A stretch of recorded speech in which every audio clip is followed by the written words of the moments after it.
Hello everyone, good morning. सुबह हो चुकी है और मैं जा रही हूँ मोलिशा को स्कूल छोड़ने।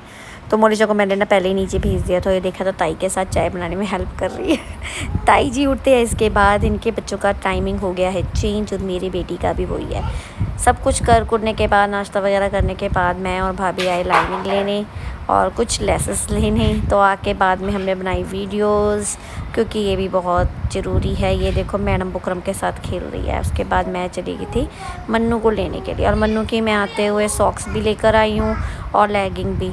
आए थोड़ी देर सोए, इसने तो अपनी नींद पूरी कर ली और मोलिशा अंदर सोने लगी हुई है। 4:30 बजे का ये टाइम है शाम का, और इस टाइम चली गई लाइट और हम दोनों बाहर बैठे थे, मस्ती कर रहे थे। भाभी सामने सो रखी है और ये मैडम को भी आ रही है तो नींद, मुझे भी नींद आ रही है, पर इसकी वजह से मुझे उठना पड़ गया।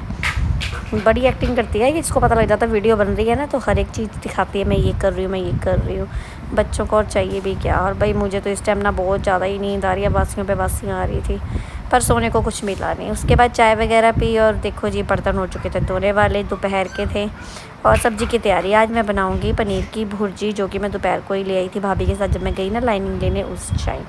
और कभी कभी ना गर्मी भी लगती है, कभी कभी लगती है ठंड। मौसम का ना कभी कुछ पता नहीं चलता, ये हो भी क्या रहा है। वो दाने पता नहीं इस मौसम में क्यों आ जाते हैं। जब भी कोई फंक्शन आता है या कोई, अब जैसे करवा चौथ आ रहा, तो मेरे फेस पूरा दानों से भर गया है, समझ नहीं आ रहा क्या करूँ। तो मुझे ज़रूर बताना कि मैं क्या लगाऊँ।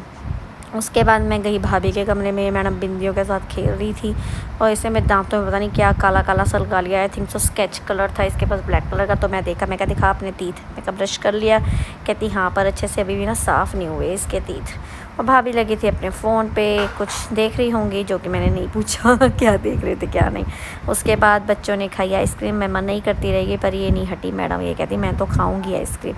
और इसको लग रहा है कि मैं बाय बाय करने को कह रही हूँ, तो मैडम बाय बाय कर रही है, क्योंकि इसकी ना तबीयत भी ठीक नहीं है, अलीशा की छोटी वाली की। इसको ना थोड़ा कोल्ड हो रखा है, तो इसको वैसे मैं दे नहीं रही हूँ, ना मन्नू भी नहीं दे रही इसको वैसे आइसक्रीम। मैंने उसको भी मना किया मत खा। कहती नहीं मम्मी यार लास्ट टाइम खाऊंगी। मैं कहा देखते हैं खाती है कि दही दोबारा आएगी। उसके बाद इसका हुआ जी पढ़ाने का टाइम। सब्जी मैं बना चुकी हूँ, क्योंकि उस टाइम मैंने ना अलीशा को फ़ोन दे दिया था, नहीं तो ये टिकती ही नहीं है। इसकी वजह से मेरा सारा ही नेट ख़त्म हो जाता है। और ये पढ़ रही है, ये रो रही है फ़ोन के पीछे। इसको मैंने खिलौने का डब्बा भी दिया है, पर ये नहीं खेल रही है। उसके बाद मैंने बना ली थी सब्ज़ी, जो कि मैं अब आपको दिखा रही हूँ। अब रात को बन रही हैं रोटियाँ, साथ साथ में रोटियां बन रही हैं। रोटी मैंने बनाई है एक हाथ से, क्योंकि ये अलीशा ना मेरी गोदी में आ गई थी मैडम, और ये कह रही है कि मैं गोदी से उतरूँगी नहीं। तो मैंने जल्दी से एक हाथ से ही पेड़ा बनाया और एक हाथ से ही रोटी बेल रही हूँ। तो बेल चुकी हूँ थोड़ी सी रोटी।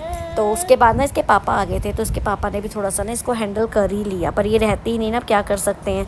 तो मैंने बनाई एक हाथ से रोटियां, क्योंकि मोलिशा को ना बहुत भूख लग रही, तो उसे दोपहर को भी ना अच्छे से खाना नहीं खाया। तो मैंने बोला चल मैं तेरे को जल्दी से ना रोटियां बना ही देती हूँ। आटा मैं गूंथ चुकी थी, सब कुछ कर चुकी थी, बस एक नेट ख़त्म हो गया था ना मैडम, इसलिए टिक नहीं रही थी। तब करके मैंने इसको टिकाने की कोशिश, ये तब भी नहीं टिकी। चलो जी, बच्चों के साथ तुम्हारा ऐसे ही चलता रहता है। उसके बाद मैंने सारी किचन वगैरह साफ़ करके ना बर्तन वगैरह धोए, क्योंकि उस टाइम इसके पापा आ चुके थे। उसके पापा ने इसका ध्यान रखा और थोड़ा सा मोलिशा ने भी रखा। और उसके बाद जल्दी जल्दी से मैंने इनके अपने हस्बैंड के लिए भी रोटियां वगैरह बना के उनको भी दे दी थी, उन्होंने भी खा ली थी। बर्तन वगैरह धोए, थोड़ा सिंक में मेरा रह गया थोड़ा गंद, तो मैंने सोचा बाद में उठाऊँगी, क्योंकि उठाने नहीं दे रही थी। और उसके बाद जी हमारी हो रही थी सबकी बाय बाय, और गुरुजी को भी कह रही हमने प्रणाम। तो ये व्लॉग हमारा यहीं समाप्त होता है जी। अगर आपको ये व्लॉग अच्छा लगे तो प्लीज़ लाइक शेयर कमेंट ज़रूर कीजिए और सपोर्ट जरूर कीजिए। यूट्यूब चैनल को भी और फेसबुक को ज़रूर फॉलो कीजिए। Okay everyone, bye bye.